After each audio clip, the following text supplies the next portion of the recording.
প্রিয় শিক্ষার্থী, তথ্য ও যোগাযোগ প্রযুক্তির অনলাইন ক্লাসে তোমাদের স্বাগত জানাচ্ছি। আমি মোহাম্মদ মাসুদুর রানা, সহযোগী অধ্যাপক, কম্পিউটার সায়েন্স অ্যান্ড ইঞ্জিনিয়ারিং বিভাগ, মোহাম্মদপুর কেন্দ্রীয় কলেজ, ঢাকা। প্রিয় শিক্ষার্থী, তোমরা জানো এই প্যান্ডামিক সিচুয়েশনে তোমাদের পাঠ্যক্রম পরিচালিত হচ্ছে অনলাইনে, এবং আমাদের সুযোগ্য অধ্যক্ষ প্রফেসর সৈয়দ জাফর আলী স্যার আমাদের সুনির্দিষ্ট রুটিন করে দিয়েছেন, এবং প্রত্যেক বিভাগের শিক্ষকরা আমরা কলেজ থেকে অনলাইনে তোমাদের সাথে রুটিন মাফিক ক্লাস পরিচালিত করছি। প্রিয় শিক্ষার্থী, তথ্য যোগাযোগ প্রযুক্তির অধ্যায় 5-এ আজকে আমরা খুবই গুরুত্বপূর্ণ একটি টপিক, যেটা সৃজনশীল পদ্ধতিতে অত্যন্ত দক্ষতার সহিত ছাত্রদের লিখতে হয়, এরকম একটি টপিক নিয়ে তোমাদের আলোচনা শুরু করব। প্রিয় শিক্ষার্থী, তোমরা শুরুতেই একটি স্ক্রিনে যে ছবিটি লক্ষ্য করছো সেটা একটু দেখো। প্রিয় শিক্ষার্থী, তোমাদের জ্ঞাতার্থে বলছি, তোমরা কি স্ক্রিনের যে চিত্রগুলো আছে বা যে ছবিগুলো আছে সেগুলো কি তোমরা দেখতে পাচ্ছ?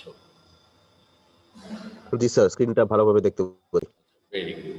তাহলে তুমি বাম সাইডে লক্ষ্য করে দেখো, এই যে বিগেইন, স্টেপ 1, স্টেপ 2, এন্ড। তার মানে শুরু আছে, শেষ আছে এবং কয়েকটা ধাপ আছে। স্টেপ 1, স্টেপ 2, হতে পারে স্টেপ 3। তাহলে বিগেইন আছে, এন্ড আছে। আবার এখানেও লক্ষ্য করা দেখা যাচ্ছে যে একটি লোক বা একটি শিশু বা একজন স্টুডেন্ট বা একজন টিচার শুরু করেছে, এক ধাপ গিয়েছে, আর এক ধাপ আগিয়েছে, এরপরে তার দুই দিকে দুই ধাপ দেওয়ার ব্যবস্থা আছে। প্রিয় শিক্ষার্থী, তাইলে উনি এখন কি চিন্তা করছেন বলো তো, বা এই স্টুডেন্টটি কি চিন্তা করছে? ডিসিশনে আছে সে। হ্যাঁ, ঠিক আছে। আর ডান হাত আর বাঁ হাত তার খোলা, এখন ডানেও যেতে পারবে, বামেও সে যেতে পারবে। গুড। তাহলে প্রিয় শিক্ষার্থী, এখন যেহেতু সে ডিসিশনের মধ্যে বক্সে আছেন, তো উনি ডিসিশন নিতে পারবেন ডানে বামে। আমাদের প্রোগ্রামিংয়ের ক্ষেত্রে এরকম ডিসিশনের ব্যবহার তোমরা দেখবে, যে পাস করলে বামের দিকে তালিকায় তার রোল উঠে যাবে, ফেল করলে ডানে চলে যাবে, তারপরে ফেল করা আলারে আবার স্টেপ বাই স্টেপ পরীক্ষা দিতে হবে। তাহলে এইরকম এখানেও তাই। হ্যাঁ, এ ইজ গ্রেটার দেন বি, কোনটা বড় কোনটা ছোট? যদি এ ইজ গ্রেটার দেন বি হয় তাহলে এ বড়, আর যদি না হয় তাহলে বি বড়। তাহলে সেই ক্ষেত্রে ডানে আর বামের ছবিতে ডিসিশন দেখা যাচ্ছে।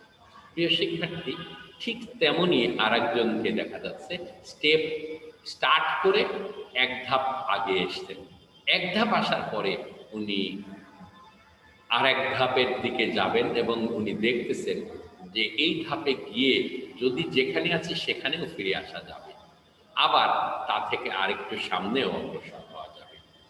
তাহলে এইটা কি? এটাও এক ধরনের ডিসিশন। তবে ডিসিশন হলেও আউটপুট আবার পুরা ইনপুটে চলে যাচ্ছে। অর্থাৎ ব্যাপারটা এরকম, আনুমানিক সিদ্ধান্ত গ্রহণ, আনুমানিক সিদ্ধান্ত বর্জন। তার মানে আবার নতুন আনুমানিক সিদ্ধান্ত গ্রহণ করতে পারবে, বিজ্ঞানীর কাজের ধারার মতো। তাহলে আজকে আমরা এইরকম স্টেপ বাই স্টেপ এবং কিছু ছবি দিয়ে, এই ছবিগুলোর কিন্তু এক একটা কথা আছে। যেমন এই প্রথম ছবিটাকে তোমরা দেখতেছো একটা ওভাল শেপ, আমরা ডিটেলস পড়ব। এই ওভাল শেপের যা নাম, ভদ্রলোক যেখানে আছেন তার নাম এক না, আবার এটাও এক না। তবে প্রথম যে বক্সটা থেকে উনি পার হয়ে এসছেন, শেষের বক্সটা আর প্রথম বক্সটা কি সেম নাকি ভিন্ন? সেম। তার মানে যা দাঁড়াচ্ছে যে বিগেইন এবং এন্ড, প্রোগ্রাম শুরু, প্রোগ্রাম শেষ, program start, program end, start end. আর তোমরা জানো প্রিয় শিক্ষার্থী, এই বিশেষ করে 5 নম্বর অধ্যায়ে বাংলা ইংরেজির মিশ্রণ অদূষণীয়, মানে দূষণীয় নয়, বাংলা ইংরেজি উভয়টি ছাত্র লিখতে পারবে। বাংলা মাধ্যমে স্টুডেন্টরা ইংলিশ লিখতে পারবে, তবে ইংলিশ মাধ্যমের স্টুডেন্টরা বাংলা লিখতে পারবে না। তখন তাদেরকে স্টেপ 1, 2 এরকম। প্রিয় শিক্ষার্থী, চলো তাহলে আজকের পাঠে আমরা প্রবেশ করি। নিশ্চয়ই তোমাদের সবাই স্ক্রিন শেয়ার দেখতে পাচ্ছ এবং সুন্দর করে শুনতে পাচ্ছ, আর তোমার কথা আমরা শুনতে পাচ্ছি। তাহলে তুমি কোথাও যদি তোমাদের সমস্যা হয় তাহলে দয়া করে আনমিউট করে তুমি আমাকে শেয়ার করবে। আজকের পাঠ অ্যালগরিদম ও ফ্লোচার্ট। আজকের পাঠ কি? আজকের পাঠ ঘোষণা অ্যালগরিদম এবং অ্যালগরিদম ও ফ্লোচার্ট। ফ্লোচার্ট। অ্যালগরিদম ইংলিশ কথা, তাই এরকম অ্যালগরিদম তোমরা এরকমই লিখবে। ফ্লোচার্ট ইংলিশ, অ্যালগরিদম ফ্লোচার্ট এগুলো ইংরেজির বানানটা তোমরা ব্যবহার করার চেষ্টা করবে। তো অ্যালগরিদম এবং ফ্লোচার্টে আমরা প্রবেশ করছি। তাহলে এই পাঠ শেষে তোমরা কি উপকার পাবে? এই পাঠ শেষে তোমরা জানতে পারবে, বলতে পারবে অ্যালগরিদম কি। এই পাঠ শেষে তুমি এটাও জানতে পারবে ফ্লোচার্ট এবং অ্যালগরিদমের মধ্যে যখন দুটোই জানতে পারবে তখন অবশ্যই এই ফ্লোচার্টের প্রতীকও চিনতে পারবে। আর যখন দুটোই জানতে পারবে তখন অ্যালগরিদম এবং ফ্লোচার্টের মধ্যে পার্থক্য বা বৈশিষ্ট্যগত কোনো পার্থক্য আছে কিনা সে বিষয়ে তুমি পরিষ্কার ধারণা হবে। তবে প্রিয় শিক্ষার্থী, যেহেতু অ্যালগরিদম ও ফ্লোচার্ট বলছি, তাহলে দুটোরই উদ্দেশ্য কিন্তু সেম। অ্যালগরিদম এবং ফ্লোচার্টের উদ্দেশ্য সেম, কোনো সমস্যা সমাধান করার যে মানে পদ্ধতি, সেটা অ্যালগরিদম। তাহলে অ্যালগরিদম এবং ফ্লোচার্টও তাই, কোনো নির্দিষ্ট সমস্যার সমাধান করার পদ্ধতি। তাহলে দুটোই যদি একই হয়, দুটো কাজ একই হয়, তবে ভিন্ন ভিন্ন পদ্ধতিতে হবে। কাজ দুটো এক, সমস্যার সমাধান করা, বাট দুটোরই আলাদা আলাদা পদ্ধতিতে। একদিকে একরকম আর একদিকে আর একরকম। একদিকে হয়তো ধাপে ধাপে করবে, আর একদিকে হয়তো চিত্র দিয়ে করবে। বুঝতে পেরেছ কথাটা? তাহলে অ্যালগরিদম এবং ফ্লোচার্টের পার্থক্য তোমরা পরিষ্কার জানতে পারবে। প্রিয় শিক্ষার্থী, অ্যালগরিদমের সংজ্ঞাটা তোমরা দেখে নাও। কোনো একটি নির্দিষ্ট সমস্যার সমাধানের জন্য যুক্তিসম্মত ও ধাপে ধাপে সমাধান করার যে পদ্ধতি, যুক্তিসম্মত ও ধাপে ধাপে সমাধান করার যে পদ্ধতি, তাকে অ্যালগরিদম। আমি আবারও বলছি, অ্যালগরিদমের সংজ্ঞা: কোনো একটি নির্দিষ্ট সমস্যার সমাধানের জন্য যুক্তিসম্মত ও ধাপে ধাপে সমস্যা সমাধান করার যে পদ্ধতি, তাকে অ্যালগরিদম বলে। তাহলে ধাপে ধাপে এখানে কিওয়ার্ডসটা দাঁড়ালো প্রিয় শিক্ষার্থী কি? কিওয়ার্ডসটা হচ্ছে, একটা হলো নির্দিষ্ট সমস্যার সমাধান, কিওয়ার্ডস হলো কোনো নির্দিষ্ট সমস্যার সমাধান,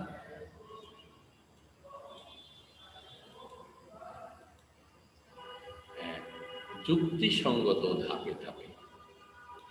ধাপে ধাপে যদি তুমি সমাধান করো তাহলে সেটাকে বলা হয় অ্যালগরিদম। অ্যালগরিদম। ধাপে ধাপে যদি তুমি শেষ করো কোনো নির্দিষ্ট সমস্যার সমাধান, তাহলে তাকে বলা হয় অ্যালগরিদম।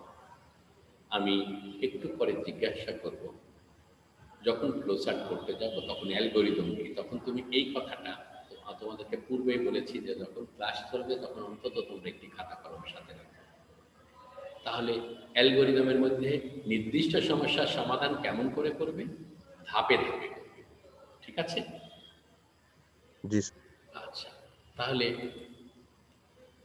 সমাধান করবে যে পদ্ধতি, তাকে অ্যালগরিদম বলে। কোনো সমস্যাকে কম্পিউটার প্রোগ্রামিং দ্বারা সমাধান করার পূর্বে কাগজে কলমে সমাধান করার জন্য অ্যালগরিদম ব্যবহার করা হয়। অর্থাৎ রাফলি কাগজ কলমে লিখলা, ধাপ 1, ধাপ 2, ধাপ 3 এরকম লিখবে, তারা অ্যালগরিদম। আরব গণিতবিদ মুসা আল খারিজমি এর নাম অনুসারে অ্যালগরিদম করা হয়েছে। এই যে মুসা আল খারিজমির ছবিটি তোমরা লক্ষ্য করছো। প্রিয় শিক্ষার্থী, অ্যালগরিদম তৈরির শর্ত বা নিয়ম। অ্যালগরিদম তৈরির শর্ত বা নিয়ম হচ্ছে, অ্যালগরিদমটি সহজবোধ্য হবে, প্রত্যেক ধাপ স্পষ্ট হবে যাতে সহজে বোঝা যায়, সসীম সংখ্যক ধাপে সমস্যার সমাধান করতে হবে, অ্যালগরিদম ব্যাপকভাবে প্রয়োগ উপযোগী হবে। সসীম সংখ্যক ধাপ মানে কি প্রিয় শিক্ষার্থী? সসীম সংখ্যক ধাপ, নির্দিষ্ট সংখ্যক। হ্যাঁ, নির্দিষ্ট সংখ্যক। তার মানে ধাপ লিখতে লিখতে একেবারে শেষ হয়ে যাচ্ছ, কিন্তু সমস্যার সমাধান হচ্ছে না। 100 ধাপ লিখে ফেলেছ, তাও সমস্যার সমাধান হচ্ছে না। তাইলে কোনো একটি প্রোগ্রাম তুমি যদি করো, তাহলে কয়েকটা ধাপেই হয়, যে কিছু মানে খাবার দাবারের আয়োজন করতে হবে, কিছু ডেকোরেশন করতে হবে, মেহমান টেহমান আসবে, তাদেরকে আপ্যায়ন করে বিদায় করতে হবে। ফলাফল হয়ে গেল, অনুষ্ঠানটা পরিচালিত হয়ে গেল।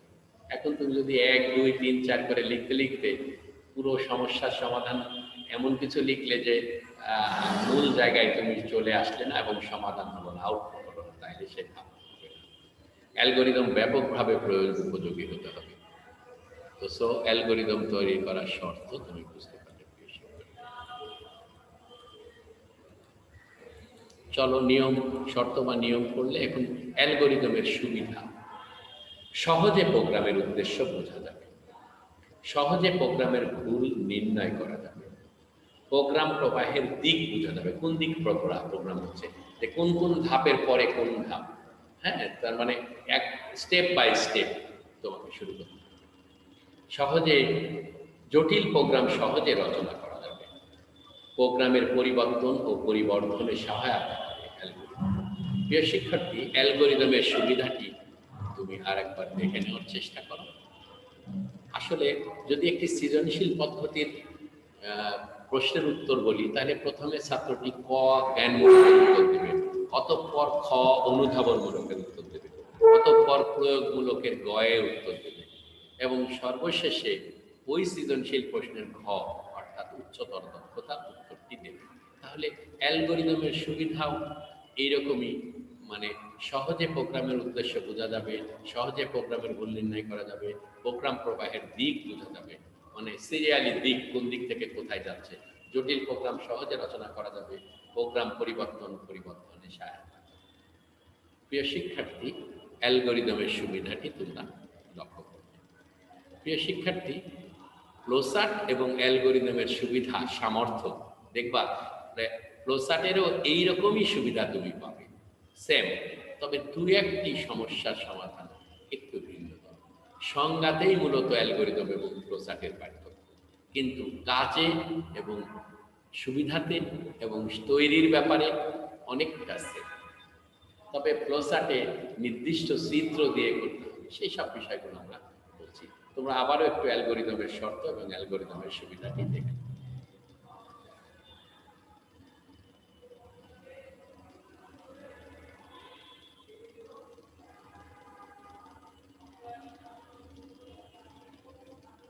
ক্লিয়ার? পরিষ্কার? জি স্যার। ফ্লোচার্ট যে চিত্রভিত্তিক পদ্ধতিতে বিশেষ কতগুলো চিত্রের সাহায্যে, চিহ্নের সাহায্যে লিখেছে, চিত্রের সাহায্যেও হয়, চিহ্নের সাহায্যেও হয়, কোনো একটি নির্দিষ্ট সমস্যার সমাধান করা হয়, তাকে ফ্লোচার্ট বলে। প্রিয় শিক্ষার্থী, ফ্লোচার্টের সংজ্ঞাটি দুইজন, একজন ছেলে একজন মেয়ে, এই ফ্লোচার্টের সংজ্ঞাটি পড়ে শোনাবে আমাকে। আমি প্রথমে আমি শোনাই। শোনাব। ফ্লোচার্ট বা প্রবাহ চিত্র, যে চিত্রভিত্তিক পদ্ধতিতে বিশেষ কতগুলো চিহ্নের সাহায্যে একটি নির্দিষ্ট সমস্যার সমাধান করা হয় তাকে ফ্লোচার্ট বলা হয়। কোনো একটি নির্দিষ্ট সমস্যার সমাধান। কোনো একটি, হ্যাঁ, একটি সমস্যার সমাধান হলে আরেকটি করা যাবে না। আর কোনো একটি মানে যেটা তুমি দাও সেটাই করবে, আবার আরেকটা যদি তুমি দাও সেটাও করবে। ওকে, কোনো একটি। আচ্ছা স্যার। তার সংজ্ঞাটাকে তোমাকে হুবহু লিখতে হবে। আচ্ছা, তাহলে এখানে কিওয়ার্ডস কি, মেইন জিনিসটা কি? ওখানেও তো সমস্যার সমাধান করলো অ্যালগোরিদমে, ফ্লোচার্টেও তুমি সমস্যার সমাধান করলে, পার্থক্যটা কি? স্যার ফ্লোচার্টে হচ্ছে কতগুলো চিহ্নের সাহায্যে, চিত্রের বা চিহ্নের সাহায্যে। আর অ্যালগোরিদমে হচ্ছে কতগুলো ধাপে ধাপে, মানে কতগুলো সসীম ধাপে। ধাপের সাহায্যে, হ্যাঁ ধাপে ধাপে। ওটা শর্ত বলার দরকার নেই, ধাপে ধাপে সমাধান করব, তবে বৈশিষ্ট্য বা শর্তের মধ্যে থাকবে সসীম ধাপে। অর্থাৎ ধাপ বলতে বলতে তুমি মানে প্রবলেমে ঢুকতে পারলে না, তাইলে হবে না, অল্প সংখ্যক ধাপে হয়ে যাবে। মূলত ইনপুট, প্রসেসিং, আউটপুট, এই ধাপগুলো থাকতে হবে। শুরু এবং শেষ তো আছেই, ইনপুট, প্রসেসিং, আউটপুট থাকতে হবে। আচ্ছা, ফ্লোচার্টের সাহায্যে প্রোগ্রাম বোঝা সহজ হয় বলে একটি প্রোগ্রামার ও ব্যবহারকারীর মাঝে সংযোগ রক্ষার জন্য ব্যবহৃত হয়। তার মানে ফ্লোচার্টের সাহায্যে প্রোগ্রাম বোঝা সহজ। তাহলে অ্যালগোরিদম ভালো নাকি ফ্লোচার্ট ভালো? স্যার ফ্লো চার্ট ভালো। ফ্লোচার্ট ভালো, সহজেই বোঝা যায় এবং জি স্যার। কয়েকটা চিহ্ন জানলেই ফ্লোচার্ট তার শেষ হয়ে যাবে। হ্যাঁ, প্রিয় শিক্ষার্থী, ফ্লোচার্টের বৈশিষ্ট্য বা সুবিধা একসাথে, বৈশিষ্ট্য এবং সুবিধা। আহ, একজন মেয়ে পড়ো, মাই ডিয়ার স্টুডেন্ট, একজন পড়ো ফ্লোচার্টের বৈশিষ্ট্য বা সুবিধা। তোমরা স্ক্রিন সুন্দর করে দেখতে পাচ্ছ কিনা, সহজে দেখতে পাচ্ছ কিনা, এই কারণে তোমাকে পড়তে বলতেছি। জি স্যার।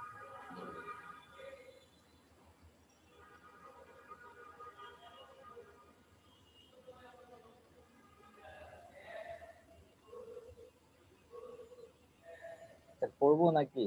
হ্যাঁ পড়বে, হ্যাঁ তুমি পড়ো, পড়ো যাই পড়ো। সহজে প্রোগ্রামের উদ্দেশ্য বোঝা যায়, প্রোগ্রামের ভুল নির্ণয়ে সহায়তা করে, প্রোগ্রামের রচনায় সহায়তা করে, প্রোগ্রাম পরিবর্তন এবং পরিবর্ধনের বর্ধনের বর্ধনে সহায়তা করে, সহজে পরিবর্তন ও ও পরিবর্ধন মানে বাড়ানো যায় প্রোগ্রামটা, পরিবর্তনও করা যায়, বাড়ানোও যায়। হ্যাঁ, বর্ধনে, জি স্যার।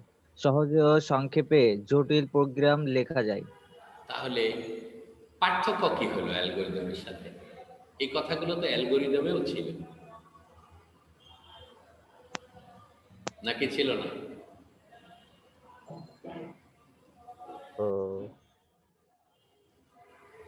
অ্যালগোরিদমে সহজে প্রোগ্রাম বোঝা যায় এরকম আছে স্যার। হ্যাঁ হ্যাঁ, তাহলে তো ঠিকই আছে। তবে জি পার্থক্য স্যার। আছে, জি স্যার। জটিল প্রোগ্রাম সহজে রচনা করা যায়। জটিল প্রোগ্রাম, ফ্লোচার্ট তৈরির নিয়ম, এইটা এটা পড়লে পার্থক্যটা তুমি পরিষ্কার হয়ে যাবে। ইমতিয়াজ, ফ্লোচার্ট তৈরির নিয়ম তুমি পড়ো। জি স্যার। ফ্লোচার্ট তৈরির জন্য প্রচলিত প্রতীক ব্যবহার করা উচিত। আহ, তীর চিহ্ন দিয়ে উপর থেকে নিচে বা বাম থেকে ডান দিকে প্রবাহের দিক এ, দেখানো ডান উচিত। দিকে প্রবাহ করা উচিত। হ্যাঁ, ডান ফ্লোচার্ট বামে তৈরির তীর চিহ্ন সময় দিয়ে, হ্যাঁ ফ্লোচার্ট তৈরির সময় সংযোগ চিহ্ন যত কম দেওয়া হয় ততই ভালো। যত কম হয় ততই ভালো। ফ্লোচার্ট অর্থাৎ সহজে বোধগম্য হওয়া উচিত। ফ্লোচার্ট নির্দিষ্ট কোনো প্রোগ্রামের ভাষায় লেখা দেখা উচিত নয়। উচিত নয়। চিহ্ন ছোট বড় হলে ক্ষতি নাই, তবে আকৃতি ঠিক থাকতে হবে। আকৃতি ঠিক থাকতে হবে। কেমন আকৃতি সেটা আমরা তোমাকে দেখাচ্ছি। তাহলে বুঝতে পারছো ফ্লোচার্টের যে নিয়মাবলী? এই দেখো, আকৃতির কথা তোমাদেরকে এখন একটু দেখানোর চেষ্টা করছি। এইটা কিসের ছবি দেখাচ্ছি? ডান সাইডে কি দেখতে পাচ্ছ? ডিমের। ডিমের ডিম ছবি। স্যার। ডিমের চেহারা কেমন? Oval shape. এটা কি বৃত্ত নাকি বৃত্ত না উপবৃত্ত, কোনটা? না। জি স্যার। ডিম কেমন? এটা উপবৃত্ত। ডিম্বাকৃতি। ডিম্বাকৃতি হচ্ছে উপবৃত্ত। হ্যাঁ, এই যে একটি ডিম্বক বা ওভাল আকৃতির প্রতীক, যা প্রোগ্রামের আরম্ভ ও শেষ নির্দেশ করে। তার মানে প্রোগ্রামের স্টার্ট এবং এন্ড নির্দেশ করে এই উপবৃত্ত দিয়ে। তাহলে ফ্লোচার্টের জন্য ব্যবহৃত প্রতীকের মধ্যে ডিম্ব আকৃতির প্রতীক থাকবে। তোমরা অনেকেই এই ডিম আঁকতে গিয়ে বৃত্ত আঁকায় ফেলো। তোমরা অনেকেই এই ডিম্বক আঁকতে গিয়ে এমন ডিম্বক এঁকে ফেলো যেটা ডিম্বক হয় না। তাহলে ডিম্বক আঁকানোর প্র্যাকটিস করে ফেলবে। প্রিয় শিক্ষার্থী, এটা বলতো এই ডিম্বক বা উপবৃত্তটা কি কাজে ব্যবহার করা হয়? স্টার্ট এবং এন্ড এর জন্য। স্টার্ট এবং এন্ডের জন্য। তুমি ছাড়াও আরো অনেকেই আছে, কিন্তু তারা রেসপন্স করছে না। স্টার্ট এবং এন্ডের জন্য একই প্রতীক ব্যবহার করা হয়। অন্যদেরকে একটু জিজ্ঞাসা করি, 1012 তুমি বলো তো যে এই ডিম্বক আকৃতির চেহারা কোনো ফ্লোচার্টে কোথায় কোথায় ব্যবহৃত হবে? জি স্যার। তুমি শুনবে তো, তোমার রোল ধরে বলেছি, তখন ভালো করে শুনবে। ডিম্বক আকৃতির চেহারা ফ্লোচার্টের কোথায় কোথায় ব্যবহৃত হবে? ডিম্বক আকৃতির প্রতীক ফ্লোচার্টে কোথায় কোথায় ব্যবহৃত হবে?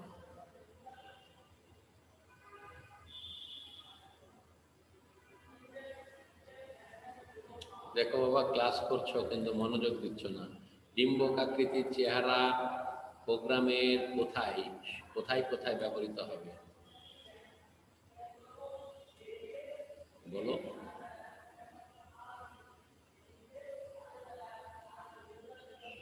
স্ক্রিন খেয়াল করলে বুঝতে স্যার ও তো চলে তাহলে অন্য একজনকে বলো, অন্য একজন বলো।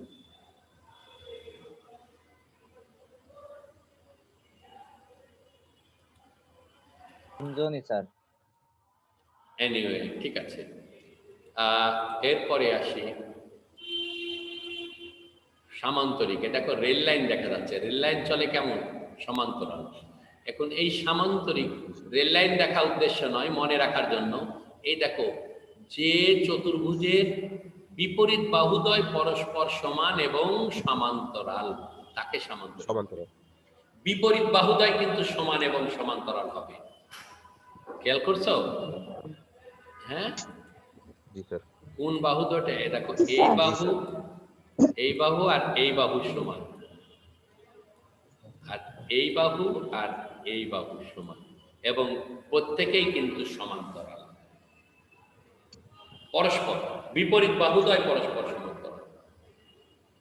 তাহলে তাকে কি বলে? সামান্তরিক। এই সামান্তরিক ব্যবহার করা হবে ইনপুট হিসাবে আর আউটপুট হিসাবে।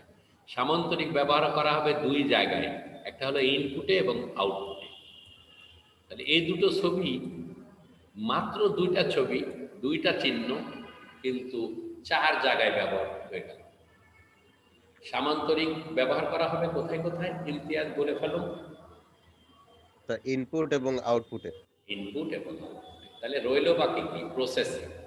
প্রসেসিং এর জন্য ব্যবহার করা হবে, প্রসেসিং এর জন্য ব্যবহার করা হবে এই যে আয়ত। আয়ত হচ্ছে যে চতুর্ভুজের সবগুলো বাহুই না, বিপরীত বাহুদ্বয় সমান, বিপরীত বাহু তো সমান তো। হ্যাঁ, এবং প্রত্যেক কোণ সমকোণ। বিপরীত বাহুদ্বয় সমান এবং প্রত্যেক কোণ সমকোণ, তাকে আয়তক্ষেত্র বলে। এই আয়তক্ষেত্র ব্যবহার করা হবে প্রক্রিয়াকরণের জন্য বা প্রসেসিং এর জন্য, প্রসেসিং। আর রম্বস ব্যবহার করা হবে সিদ্ধান্ত গ্রহণের জন্য। প্রিয় শিক্ষার্থী, বৃত্ত সংযোগ চিহ্নের জন্য ব্যবহার করা হবে, সংযোগ, কানেকশন। অ্যারো, তীর চিহ্ন, দিক বোঝানোর জন্য ব্যবহার করা হবে, দিক দিক নির্দেশ করবে, এবং একটা করে অ্যারো দিতে হবে এবং এক চিহ্নের সাথে। সরলক অনুক্রম হলো এটা, নির্বাচন সিলেকশন হলে এরকম চিহ্ন থাকবে, লুপ ব্যবহার করলে এরকম লুপ হবে, জ্যাম্প ব্যবহার করলে এই দেখো, এখান থেকে পরীক্ষা দিচ্ছে, পাশ করে গেলে যদি একদম ইয়েস হয় তাহলে ডাইরেক্ট ফর্ম ফিল আপ, আর যদি নো হয় তাহলে ধাপে ধাপে ধাপে ধাপে ঘুরা ঘুরা পরীক্ষা দিয়ে তারপরে আমার ফর্ম ফিল আপ করবে। দুটি সংখ্যার যোগফল নির্ণয়ের অ্যালগরিদম এবং ফ্লোচার্ট তোমাদেরকে দেখাবো। কয়টি সংখ্যার যোগফল নির্ণয়ের অ্যালগরিদম দেখাচ্ছে তোমাকে প্রিয় শিক্ষার্থী? দুটি সংখ্যার। এটা তিনটি সংখ্যা হলে পারা যাবে? জি স্যার। যাবে। প্রোগ্রাম শুরু করি। এখানে দেখো, ধাপ হাইপেন 1 কোলন। এটা কিন্তু অনেকেই ভুল করে ফেলে, ধাপ লিখে 1 দিয়ে কোলন দেয়, একটা হাইপেন দেয় না, এটা দিতে হবে। তাহলে ধাপ হাইপেন 1 কোলন, প্রোগ্রাম শুরু করি। ধাপ হাইপেন 2 কোলন, ইনপুট হিসাবে এ ও বি এর মান গ্রহণ করি।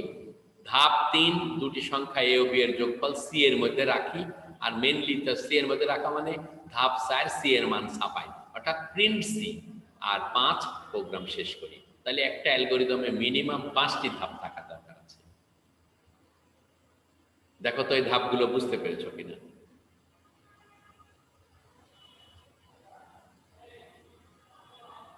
অ্যালগরিদমের ধাপগুলো বুঝতে পেরেছো? এবার যদি ফ্লোচার্ট পাশাপাশি দেখায়, তাহলে ফ্লোচার্টে দেখো চিহ্নগুলো কেমন। ফ্লোচার্ট, প্রোগ্রাম শুরু করি, ওই যে ডিম্বক আকৃতির, এই দেখো সামান্তরিক, ইনপুট হিসাবে এর মান গ্রহণ করি, প্রক্রিয়াকরণ সি সমান এ প্লাস বি নির্ণয় করি, সি এর মান ছাপাই, আউটপুট, অ্যান্ড প্রোগ্রাম শেষ করি। এখানেও 5টি ধাপ। এটা হলো ফ্লোচার্ট। এখন আমি একই সাথে অ্যালগরিদম এবং ফ্লোচার্ট পাশাপাশি দেখিয়েছি। তোমরা কিন্তু অ্যালগরিদম এবং ফ্লোচার্ট উপরে নিচে, অ্যালগরিদম উপরে লিখবে, পরের পাতায় বা ওই পাতার নিচের দিকে একটু গ্যাপ রেখে ফ্লোচার্ট লিখবে, এবং অ্যালগরিদম এবং ফ্লোচার্ট উভয় লেখার পূর্বে সমস্যাটি লিখবে। দুটি সংখ্যার যোগফল নির্ণয়ের অ্যালগরিদম ও ফ্লোচার্ট।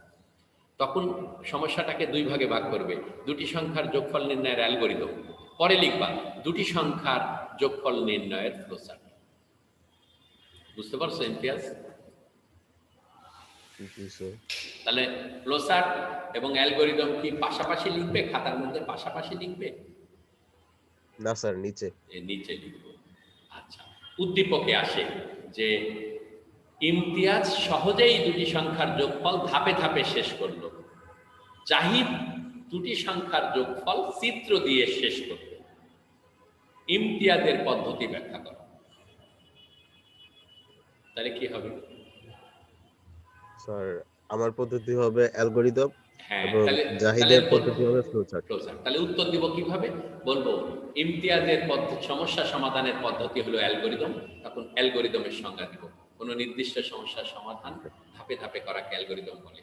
আর বৈশিষ্ট্য দিব না, নিম্নে দুটি সংখ্যার যোগফল নির্ণয়ের অ্যালগরিদম, উদ্দীপক অনুসারে দুটি সংখ্যার যোগফল নির্ণয়ের অ্যালগরিদম নিম্নে দেওয়া হবে। তোমারটা শেষ। এবার ঘয়ে গিয়ে উত্তর দিব, কি বলো? স্যার জাহিদের প্রসেসটি হচ্ছে ফ্লোচার্ট, মানে সমস্যা সমাধানের পদ্ধতি হলো ফ্লোচার্ট, তারপর ফ্লোচার্টের সংজ্ঞা দিব। ফ্লোচার্ট, জাহিদ তুমি ফ্লোচার্টের সংজ্ঞাটা দাও। ডেফিনিশন। জাহিদ তুমি ফ্লোচার্টের সংজ্ঞা দাও।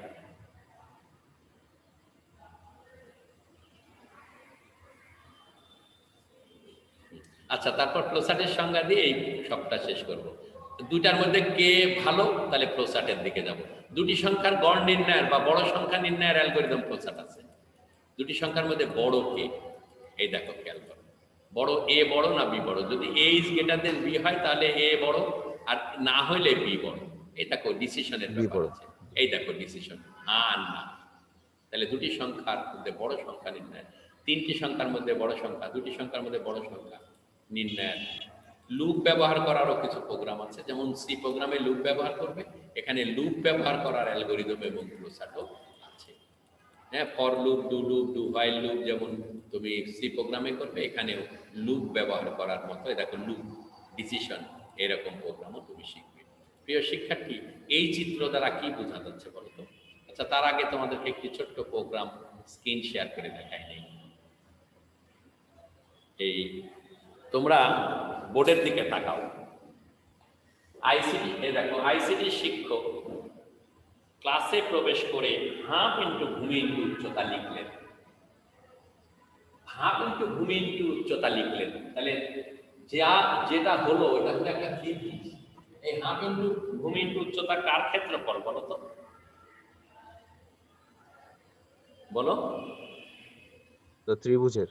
হ্যাঁ, তাহলে ত্রিভুজের ক্ষেত্রফল নির্ণয়ের অ্যালগরিদম। তাহলে তুমি লিখবা ধাপ 1, এখানে লিখবা ধাপ -1 কোলন প্রোগ্রাম শুরু করি। তারপর লিখবা ধাপ -1 ধাপ 2 বি ও এইচ এর চলকের মান প্রমাণ করি। ধাপ 3 colon A equal to half into ভূমি ইনটু উচ্চতা। এ আর বি হচ্ছে দুটো চলক, এ আর বি, বি হচ্ছে ভূমি, এইচ হচ্ছে উচ্চতা। হাফ ইনটু ভূমি ইনটু উচ্চতা। হাফ -4 কোলন ক্ষেত্রফল এ বি এ চলকের মাধ্যমে প্রদর্শন করি। ধাপ 5 কোলন প্রোগ্রাম শেষ করি।